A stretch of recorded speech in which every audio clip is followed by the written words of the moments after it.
My Lords, I'm very sympathetic to this group of amendments, but I have a number of queries, maybe that Baroness Pinnock might address, just because I'm not quite sure about them, which is, one of the points that's just been made is that there's a large number of people who will be accountable. It seems to me to grow every time I look at the bill.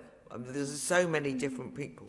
And although I did understand what Baroness Brinton meant about the bonfire of bureaucracy and regulations and so on, I mean, there is always a danger that we are creating layer upon layer of bureaucracies and accountable people. I will be bringing some amendments later on to this effect.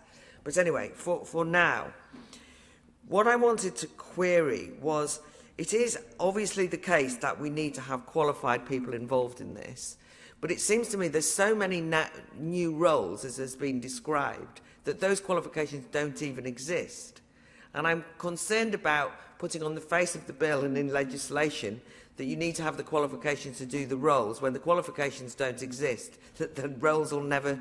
But what does that mean? I mean, will that hold it up, if you see what I mean?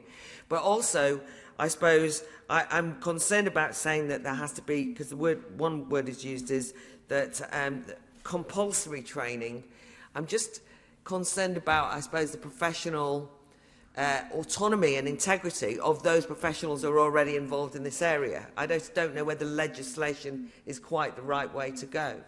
I think, however, it would be useful to understand from the Minister what he anticipates will happen. I mean, it can't, as it were, just be any old Joe Bloggs given the role.